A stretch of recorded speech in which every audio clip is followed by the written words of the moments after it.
අපි දැන් cash bill එකක් එන්ටර් කරන්න ඇවිල්ලා තියෙන්නේ. කෑෂ් බිල් එකක් එන්ටර් කරනකොට උඩින්ම මෙතනින් කෑෂ් කස්ටමර් කියලා තියෙනවා. බිල් නම්බර් එක, ඩේට් එක ඇවිල්ලා තියෙනවා. කර්සර් එක ඇවිල්ලා තියෙනවා මේ බාකෝඩ් කියන තැනට. මේ බාකෝඩ් කියන තැනට අපි බාකෝඩ් ස්කෑනරෙන් බාකෝඩ් එක ස්කෑන් කරපුවාම මේ විදිහට ස්කෑන් වෙලා එනවා. ඊපස්සේ එන්ටර් කී එක ගහපුවාම ඔටෝමැටිකලි අයිටම් කෝඩ් එකයි ප්‍රයිස් එකයි ඇවිල්ලා quantity කියන තැනට යනවා. ඒත් එක්කම මේ යටින් අයිටම් එකේ නම වැටෙනවා.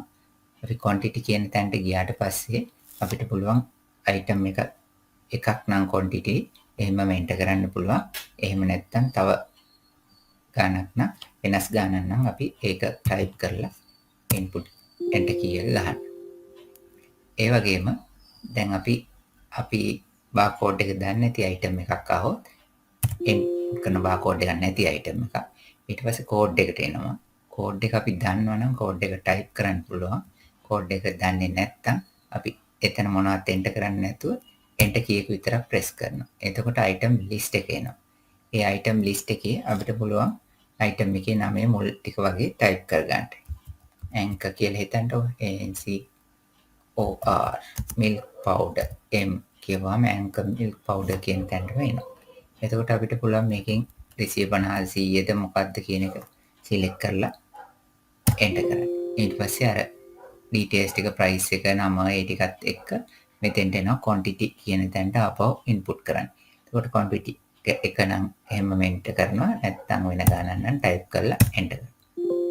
දැන් අපි බැලුවා barcode එක තියෙන item එකයි barcode එක නැතුව item එක code එකක් දන්නේ නැති item එකක් කොහොමද ගන්න list එකෙන් කියලා.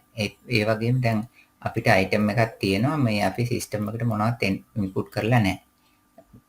item එක input කරලා නැහැ barcode මොනවත් දාලා නැහැ price දාලා නැති item එකක් අපිට හම්බ වෙන bill කරගෙන යනවා. ඒ වගේ අවස්ථාවකදී අපිට customer-ට ඒක දෙන්න නැතුව ඉන්න බෑ system එකේ නැහැ කියලා.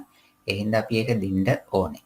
එතකොට අපි option එකක් තියෙනවා අපි වෙනත් විදිහට input කරන්න bill එකට. ඒකට F8 key එක ගහපුවාම එනවා other value එකක් කියලා. එතකොට අපිට ඒක value එක විතරක් input කරගන්න පුළුවන් bill එකට. value එක දාලා ඉවරලා අපි add කරපුවාම bill එකට add වෙනවා. දැන් මේ bill එක අපි හිතන්නකො මේ මෙච්චරයි මේ customer-ට කියලා. එතකොට මේ bill එක දැන් complete කරලා එයාට print කරලා දෙන්න ඕනේ. එතකොට දැන් අපි bill එකේ මෙතන barcode එක තැන තමයි cursor එක තියෙන්නේ. එතකොට අපි space bar එක ගහනවා. space bar එක ගහපුවාම එනවා අපි මෙතන paid value කියන තැනට cursor එක.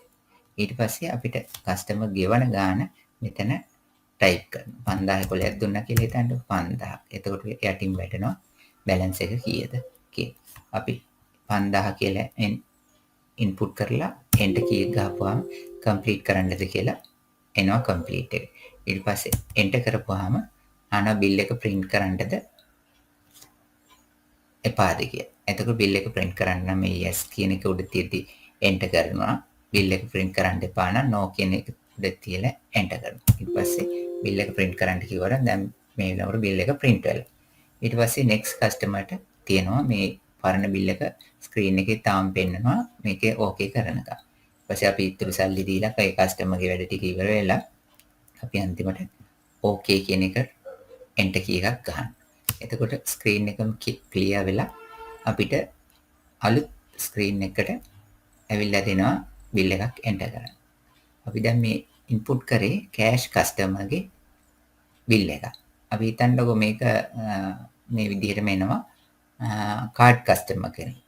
එතකොට අපි අර විදිහට බිලක් enter කරගන්නවා මොනවා හරි විදිහට අද value එකක් අපි දාමු 100යි. එතකොට මේකෙන් ගමු තව value එකක් list එකෙන් දෙකයි ඔන්න තියෙනවා. එතකොට අපි තාම මේක cash customer කෙනෙක් විදිහට තමයි පෙන්නන්නේ. අපිට මේක මෙයා bill කරලා ඉවර වුණාම එයා කියනවා card එක දෙනවා. අපි cash බලාපොරොත්තු වෙන ඉන්නකොට එයා card එක දෙනවා. එතකොට අපිට මෙයා card customer කෙනෙක් විදිහට හරවන්න ඕනේ. හරවන්න අපිට තියෙන්නේ F11 key එක ගහන්න. F11 key එක ගහුවාම මොකද්ද card වර්ගය කියලා අහනවා මෙතනින්. එතකොට Visa card එකක් නම් Visa card එක select කරලා enter key එක ගහනවා. card number එක අපි දිග number එකක් තිබ්බට දිග number එක ගහන්නේ. ඒකේ අන්තිම ඉලක්කම් 4 විතරක් ගහනවා. 2 3 4 ඒ විදිහට ගහලා අපි ඕකේ කරලා එන්ටර් කරපුවම ඕකේ කරනවා. තව පාරක් එන්ටර් කරපුවම ඕකේ වෙනවා. එතකොට මෙතන කාඩ් කස්ටමර් කියලා වැටෙනවා. උඩ අර උඩ කෑෂ් කස්ටමර් කියලා තිබ්බ එක කාඩ් කස්ටමර් කියලා වැටෙනවා. ඊට පස්සේ අපි මෙතන ඉඳලා අපි අර වගේ බිල් එක කම්ප්ලීට් කරන්න ස්පේස් බාර් එක ගහනවා. ස්පේස් බාර් එක ගහනකොට කෑෂ් කස්ටමර් එකේදී ඉස්සෙල්ලා paid value එකට ආවා. නමුත් මේක paid value එකට එන්නේ නැහැ. ඔටෝමැටිකලිම complete කියන තැනට එනවා. එතකොට complete කියන තැනට ආවට පස්සේ අපි එන්ටර් කරනවා. ඉස්සෙල්ලා වගේම yes ද no දානවා බිල් එක. ඒක මේ විදිහට මේවා කරනවා. ඊට පස්සේ ඒක complete වෙනවා. ඒක තමයි කාඩ් කස්ටම් ඒක කම්ප්ලීට් කරපුවම ඔටෝමැටිකලි හැම වෙලේම මෙතෙන්ට කෑෂ් කස්ටමර්ට මාරු වෙලා තමයි අලුත් බිල් එකක් එන්නේ. දැන් අපි ඉගෙන ගත්තා කෑෂ් කස්ටමර් බිල් එකක් දාන්නේ කොහොමද? කාඩ් කස්ටමර් බිල් එකක් දාන්නේ කොහොමද කියලා. ඊට පස්සේ අපිට තියෙන තව ක්‍රෙඩිට් කස්ටමර්ස්ලා. අපි ආයෙත් බිල් එකක් ගහමුකෝ. අත් වැලියු එකක් දැම්මා. මේක ගත්තා. තවත් මොනවා හරි අයිටම් එකක්. හරි බිල් එකක් ගහලා තියෙනවා. මේක ක්‍රෙඩිට් කස්ටමර් කෙනෙක් නම් අපිට තියෙන F12 එක ගහුවාම ඉන්න ක්‍රෙඩිට් කස්ටමර්ස්ලා අපිට සර්ච් කරන්න පුළුවන්. මෙතනින් කෝඩ් එක දන්නවනම් කස්ටමර්ගේ කෝඩ් එක ගහලා එන්ටර් කරන්න පුළුවන්. එහෙම නැත්නම් නම දන්නවනම් නම ගහලා එන්ටර් කරන්න පුළුවන්. අපි හිතන්නකො මේ 6 වෙනි එක්කෙනා කියලා. 6 වෙනි එක්කෙනා අපි සිලෙක්ට් කරලා එන්ටර් කරනවා. එතකොට එයාගේ නමයි ඒ ටික වැටෙනවා. ඊට පස්සේ අපිට මේ බිල් එක ක්‍රෙඩිට් කස්ටමර් කෙනෙක් විදිහට තමයි යන්නේ. එතකොට අපි අර විදිහට මෙතෙන්දී ස්පේස් බාර් එක ගාලා බිල් එක කම්ප්ලීට් වෙනවා. එතකොට එයා ගෙවන්නේ. ඒ හින්දා ඔටෝමැටිකලි කම්ප්ලීට් එකට එනවා. කම්ප්ලීට් එකේදී එන්ටර් කරපුවාම බිල් එක print කරන්න දානවා. මේක මේවා කරලා ඊට පස්සේ බිල් එක print වෙලා ඒ ටික ඉවර වෙනවා. ඊට පස්සේ next customer-ට එනවා. ආයෙත් screen එක clear වෙලා එනවා. ඔය විදිහට තමයි cash, credit, card customers ලගේ bill input කරන්නේ.